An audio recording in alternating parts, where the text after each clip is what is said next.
Assalamualaikum warahmatullahi wabarakatuh. Alhamdulillah wa kafa. Assalatu wassalamu rasuli mujtaba Muhammadinil Mustafa wa ala alihi wa sahbihi wa kulli man ihtabi huda. Amma ba'du. Kita panjatkan syukur dan puji kepada Allah Subhanahu wa taala yang berkat limpahan dan rahmatnya kita diberikan oleh Allah kesempatan untuk bisa bertatap muka dalam kajian fikih milenial, adab bersosmed, sosial media, presented by Hima and Pharma Farmasi, Hima and Pharma ya, analis makanan dan farmasi, FMIPA ULM. Sebelum kita memulai, sesungguhnya kita ingatkan kembali bahwa kegiatan kita hari ini merujuk kepada tujuan pendidikan nasional Undang-Undang Nomor 20 Tahun 2003, yakni mengembangkan potensi peserta didik agar menjadi manusia yang beriman dan bertakwa kepada Tuhan Yang Maha Esa, berakhlak mulia, sehat, berilmu, cakap atau mampu, kreatif, mandiri, dan menjadi warga negara yang demokratis serta bertanggung jawab. Maka komponen kajian-kajian apapun pendidikan di kampus harus merujuk pada 8 poin ini. Berbicara tentang Android atau media sosial, tentunya semua fitur-fitur yang berada sehari-hari yang kita gunakan hampir tidak lepas dengan yang sekarang. Mulai dari alarm, telepon, SMS, chatting, dan seterusnya. Berarti kalau kita berbicara tentang media sosial, sama saja kita berbicara tentang mengatur cara kita hidup, dan tentunya sebagai seorang muslim atau orang yang patuh kepada perintah Allah.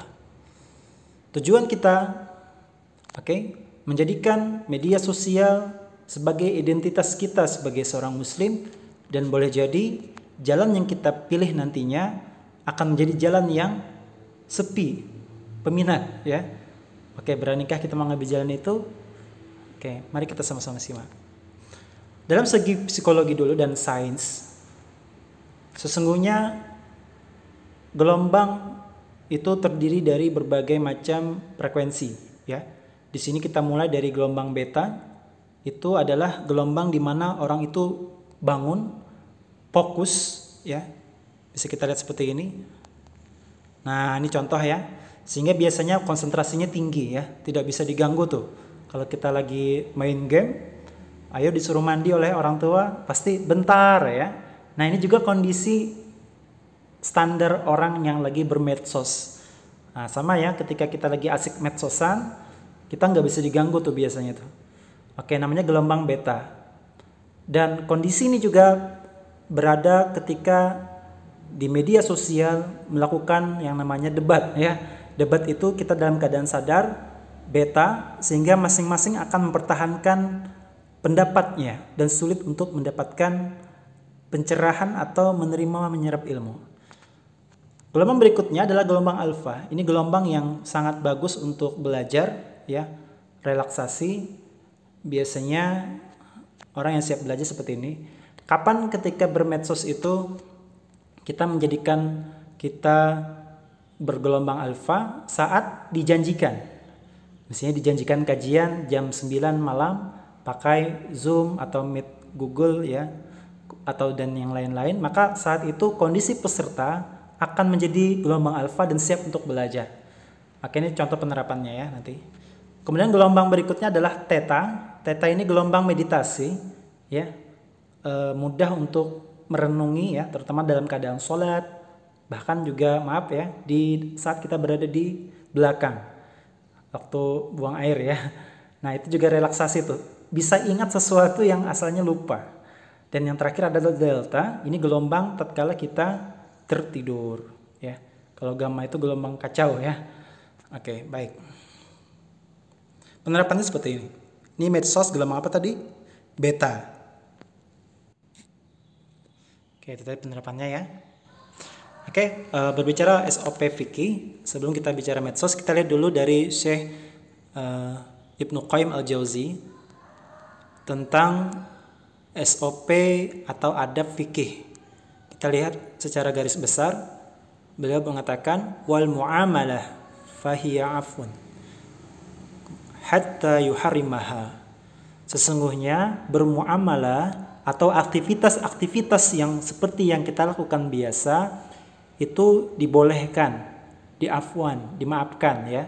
Hatta yuharimaha, sampai ada perintah untuk diharamkannya. Contoh, makan hukumnya boleh, minum hukumnya boleh, tapi makan hasil curian haram. Ya karena ada kalimat curian, kan curian itu diharamkan. Oke, medsosan itu boleh. Tapi kalau berhubungan dengan maksiat, pornografi, ya melihat sesuatu yang Allah tidak perintahkan, kemudian saling menjelek-jelekan, kalimat kasar, ya otomatis medsosnya jadi haram. Main bola boleh, berolahraga boleh, tapi olahraga dijadikan judi, ya dengan olahraga berpecah belah antar bangsa, berkelahi antar bangsa Melayu, ya itu yang tidak diperbolehkan. Makanya tadi muamalah itu SOP-nya hukumnya dibolehkan sampai ada perintah untuk dilarang. Sementara hukum asal, hukum utama dari ibadah butlan, ya artinya batil, ya sampai nantinya hatta yakuma dalil 'alal amr, sampai ada perintah atau dalil yang memerintahkannya. Contoh, sujud ruku itu hukum asalnya haram, ya batil. Tapi karena perintah Allah wa aqimis shalah, jadi sujud dan ruku kepada Allah, maka itu jadi kewajiban. Nah, jadi tidak asal beribadah ya, artinya ibadah yang memiliki dalil, baik yang bersifat yang memang ibadah harian maupun ibadah yang turunan ya. Oke, SOP-nya ya bisa kita pegang. Jadi dimanapun kita berada, sesungguhnya bermuamalah itu hukumnya dibolehkan sampai nantinya bergesekankah dia dengan sesuatu yang diharamkan. Bermesosan untuk menipu seseorang, menipu kan diharamkan. Jadi sesuatu yang diharamkan di dunia nyata akan menjadi haram juga di dunia maya, dan seterusnya. Ini SOP yang perlu kita pegang ya. Lanjut, dalil di dalam Al-Quran. Oke, ini surah apa kira-kira? Oke, ini surah di Al-Baqarah 255 atau kita sering sebut sebagai ayat kursi ya. Ya'lamu ma baina aydihim wa ma khalfahum. Oke, Allah mengetahui sesuatu yang masa lalu dan masa depan. Kenapa? Karena ayat dalil ini akan berbicara tentang media sosial. Padahal turunnya 14 abad yang lalu. Ini dia dalilnya surah Al-Maidah ayat 94. Ya ayyuhalladzina amanu layabluwannakumullahu bisyai'im minas saydi tanalu. Ya ayyuhalladzina amanu layabluwannakumullahu bisyai'im minas saydi tanaluhu aydikum warimahukum liya'lamallahu man yakhafuhu bil ghaib faman i'tada ba'da dhalika falahu 'adzabun alim. Yang artinya wallahu a'lam. Oke, dikasih tanda ya. Hai orang-orang yang beriman. Oke, ada keimanan di situ. Sesungguhnya Allah akan menguji kamu, menguji ya, dengan sesuatu dari binatang buruan, yang mudah didapat oleh tangan dan tombakmu. Ini bisa kita kiaskan dengan bermedia sosial ya. Memang ayat ini turun ketika para sahabat itu sedang melakukan haji atau umrah. Kemudian Allah uji mereka, kan larangan berhaji umrah adalah berburu binatang buruan. Yang asalnya binatang buruan ini sulit untuk dicari pakai tombak dan lain-lain, itu mendatangi. Sangat mudah, tinggal tangkap aja, tapi tidak boleh diburu. Salah satu ujian untuk umat muslim ya. Kemudian disampaikan, supaya Allah mengetahui orang yang takut kepadanya. Masya Allah, ini ayat tentang medsos ya. Biarpun ia tidak dapat melihatnya. Barang siapa yang melanggar batas sesudah itu, maka baginya azab yang pedih. Masya Allah ya. Inilah ayat berkenaan tentang bermedia sosial. Kita lihat tanda pertama adalah orang-orang beriman yang hatinya terhujam iman kepada dirinya.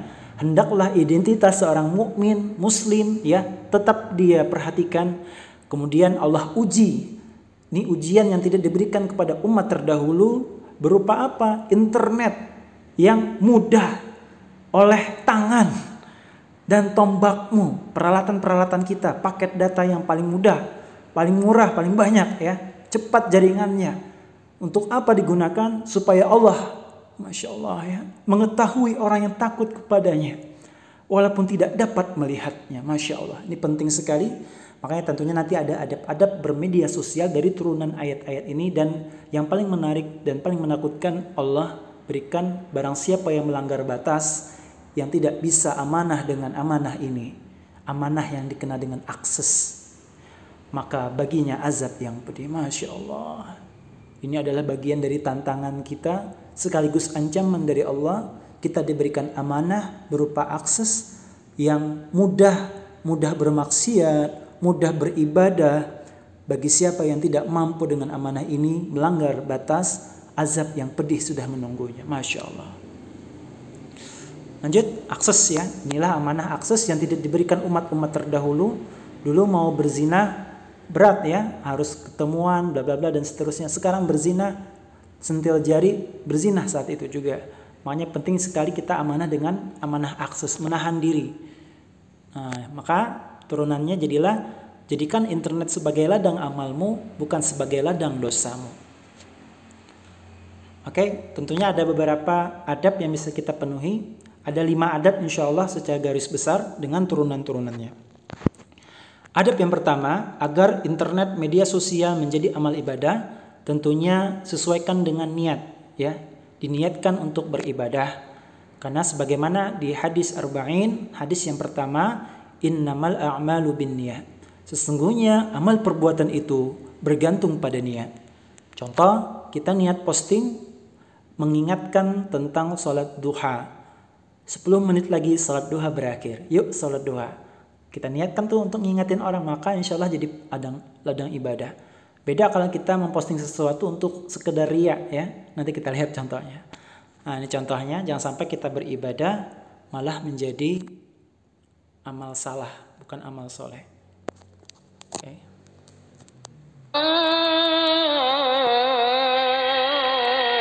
Alarm berbunyi ya. Seperti biasa. Masih baca doa dulu ya. Lihat handphone. Alhamdulillah, gue bisa bangun subuh. Ayo bro, bangun.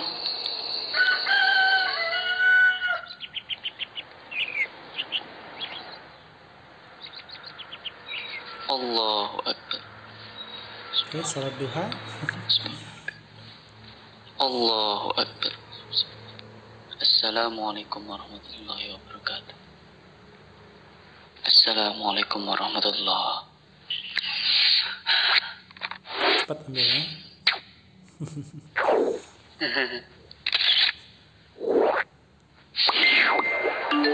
Alhamdulillah, salat duha ini menenangkan hati. Masya Allah. Stop ya. Masih pengajian. Status dulu Masya Allah, pengajian barusan bagus banget. Sayang, gak sempet nyatet. Stop. Alhamdulillah, hari ini bisa sedekah. Bentar lagi buka nih. Mudah-mudahan puasa hari ini diterima. Facebook. Alhamdulillah dapat rezeki. Pasti karena sedekah hari ini diterima. Ini udah tahu yang keberapa ya? Ana lupa. Oke, cepat ya. Ada yang mau bantuin Ana Murja enggak? Alhamdulillah dapat rezeki. Pasti karena sedekah. Untung udah nolongin orang. Akhirnya ditolongin. Wah, bulan depan mau umrah. Insyaallah. Bulan depan mau umrah. Insyaallah. Sebagian orang menulis status amalannya untuk meningkatkan status dirinya agar mendapat pujian atau ketenaran di kalangan umum. Sebagian orang menulis status amalannya untuk meningkatkan status dirinya agar mendapat pujian atau ketenaran di kalangan umum. Hal ini adalah riya dan termasuk dosa. Sejatinya, ibadah harus dijaga keikhlasan niatnya. Tidakkah kita sayang jika amal ibadah kita sia-sia bahkan bisa membuahkan dosa? Mari berhati-hati. Jangan sampai amal hangus gara-gara status. Oke, itu tadi diniatkan ya baik-baik. Jangan sampai kita salah dalam meniatkan dalam memposting. Baik, lanjut yang kedua. Nah, di sini kita berikan identitas kita sebagai seorang muslim. Salah satu identitas muslim adalah cara bergaul ya. Artinya di sini tentunya juga perlu memilah-milih siapa saja teman kita di media sosial. Karena boleh jadi nanti teman-teman itu nanti akan men-tag sesuatu yang menjadi identitas dia. Makanya hati-hati ya dengan foto profil ya yang aurat terbuka. Kita mengungkap foto kita sebagaimana kita mengungkap karakter diri kita. Yang laki-laki terbuka di bagian lutut ya, yang perempuan berbuka jilbab bagi yang muslim ya. Maka kita perhatikan identitas. Kemudian izin ya. Kita izin kalau mengambil sesuatu atau menerapkan sumber mengambil data tersebut ya. Kemudian nge-share ya, hati-hati termakan hoax ya. Artinya jangan sampai kita langsung share saja di grup-grup WA ya tanpa memperhatikan sumber dari yang kita sharekan karena banyak yang hoax atau palsu ya. Kemudian kita tabayun. Nah, ini penting juga ya, sebelum men-share kita tabayun, kita teliti terlebih dahulu, dan yang paling penting memilih kata-kata sebagaimana agar tidak mengganggu orang lain atau orang tersinggung ya. Istilahnya itu ada istilahnya SPP. Stop, pikir, pilih. Kenapa? Karena kata-kata kita akan mempengaruhi dunia kita. Nanti ada contohnya ya. Lanjut. Nah, siapa yang beriman kepada Allah dan hari akhir, sebagaimana di hadis Nabi sallallahu alaihi wasallam, hendaklah dia falyakul khairan aw liyasmut. Apa itu khair? Ini disimpulkan khair itu ada komponen yang harus dipenuhi, berkata yang baik atau diam. Ini standarnya. Khair itu standarnya adalah benar caranya, tepat waktunya tepat ya. Bermanfaat bagi yang mendengar, berpahala bagi yang menulis. Nah, kita lihat benar caranya. Caranya benar. Misalnya kita menegur seseorang. Dia update status lalu kita tegur. Sebaiknya hindari menegur di kalangan umum. Bisa kita tegur dengan japri atau chat saja. Ya, message saja, supaya apa? Supaya dia tidak dipermalukan. Tepat waktunya, penting bagi kita ya. Kadang kita kalau negur itu di hari enggak, tunggu tenang dulu ya. Waktunya juga tepat, tunggu hatinya bahagia atau kasih dia sesuatu dulu baru kita tegur ya. Sehingga waktunya juga tepat. Bermanfaat bagi yang mendengar. Ini adalah bagian dari penerapan memilih kata ya. Mendengarnya itu enak sehingga bermanfaat bagi dirinya dan dia pun akan menyebarkan apa yang kita sampaikan. Dan berpahala bagi yang menulis. Tentunya niatnya adalah untuk ridhonya Allah Subhanahu wa taala. Oke, ini adalah khair. Kalau tidak bisa poin 4 ini, benar caranya, tepat waktunya, bermanfaat bagi yang menang, berpahala bagi yang menulis, maka hendaklah diam saja. Contoh ya, minum es nih, yang nggak penting tuh nggak perlulah. Tidak semua kegiatan kita harus kita share ke dunia maya. Atau tidak semua isi hati kita harus kita share ke dunia maya. Ya, beberapa harus kita simpan baik-baik. Baik, lanjut. Konsekuensi. Oke, ada berikutnya adalah perhatikan bahwa apa yang kita tulis, apa yang kita upload itu ada konsekuensinya. Kita tulis energi positif, positif juga hasilnya. Kita tulis energi negatif, negatif juga hasilnya. Sebagaimana hukum kekekalan energi, energi tidak akan hilang, tapi berubah jadi bentuk yang lain. Ini contoh gambar ya, yang lagi ngetren ya, streaming akan dipenjarakan ya. Itu gimana kasusnya, ngomong juga dipenjarakan ya. Jadi hati-hati ya untuk bermedsos, bahwa segala kita tulis itu ada konsekuensinya. Lanjut, muraqabah, ini penting sekali. Muraqabah merasa diawasi oleh Allah Subhanahu wa taala. Nah, ya, yang ini yang sudah pernah dicatat di dalam Al-Qur'an adalah seorang Nabi Yusuf alaihissalam ketika dia digoda oleh perempuan. Nabi Yusuf orang terganteng, perempuannya orang tercantik. di suasana yang paling memungkinkan terjadinya perzinahan. Suasananya pun yang tersepi, tempatnya pun tidak tanggung-tanggung di istana raja.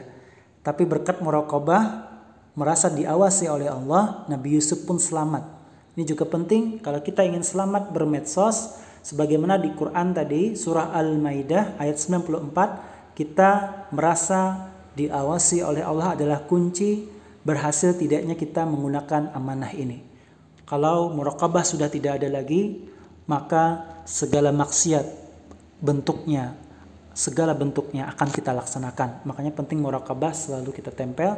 Salah satunya adalah dengan membaca Bismillahirrahmanirrahim ketika memulai perbuatan yang baik. Makanya ini dalil juga ya. Kita lihat orang merokok ya. Pernahkah lihat orang merokok baca Bismillah? Oke, berarti merokok itu memang betul bukan perbuatan yang baik ya. Makanya salah satu Bismillah itu kalimat bi dalam Bismillah artinya merasa diawasi oleh Allah Subhanahu wa taala. Dan yang terakhir, seimbangkan. Oke, penerapan di surah Ad-Duha, walal akhiratu khairul laka minal ula. Sesungguhnya sesuatu yang akhir atau akhirat hendaklah harus kita lebih utamakan daripada sesuatu yang awal atau dunia. Maka kalau Ananda sanggup nonton streaming ya, drakor 2 jam lah ya, maka haruslah Ananda lebih sanggup lagi mengaji pada hari itu 2 jam juga. Harus ada konsekuensi yang diseimbangkan ya. Sampai-sampai nanti pekerjaan hanya selingan menunggu waktu sholat. Jangan sampai media sosial lebih akbar daripada Allah. Makanya azan itu berbunyi Allahu Akbar, Allahu Akbar, Allah yang maha besar. Ini bagian dari menyeimbangkan komponen-komponen media sosial agar kita tidak menjadi orang yang berlebih melampaui batas. Sama juga ya, bermedia sosial itu dibolehkan, kemudian disambungi juga dengan kegiatan fisik ya yang seimbang, namanya tawazun ya. Fisik yang sehat, akal untuk ilmu pengetahuan, dan juga ibadah dalam hal jiwa. Oke, mungkin ini yang bisa Anda sampaikan, semoga bermanfaat. Subhanakallah bihamdika asyhadu an la ilaha illa anta astaghfiruka wa atubu ilaik. Kita simpulkan, salah satu adab di dalam bermedia sosial yang pertama apa tadi? Niat ya. Kita niatkan, kita planningkan agar apa? Tidak melampaui batas. Kemudian yang kedua berhubungan dengan identitas ya, pastikan identitas kita, status kita, komen kita. Kalau tidak perlu tidak usah ya. Apa standarnya tadi? Khair, benar caranya, tepat waktunya, bermanfaat bagi yang mendengar, berpahala bagi yang menulis. Ada konsekuensi setiap apa yang kita tulis atau upload. Merasa diawasi oleh Allah adalah tool yang harus selalu di bawah 24 jam non-stop dan menyeimbangkan amal atau waktu yang kita gunakan dalam satu hari. Unzur maqala wala tanzur man qala, lihat apa yang disampaikan, jangan lihat siapa yang menyampaikan. Assalamualaikum warahmatullahi wabarakatuh.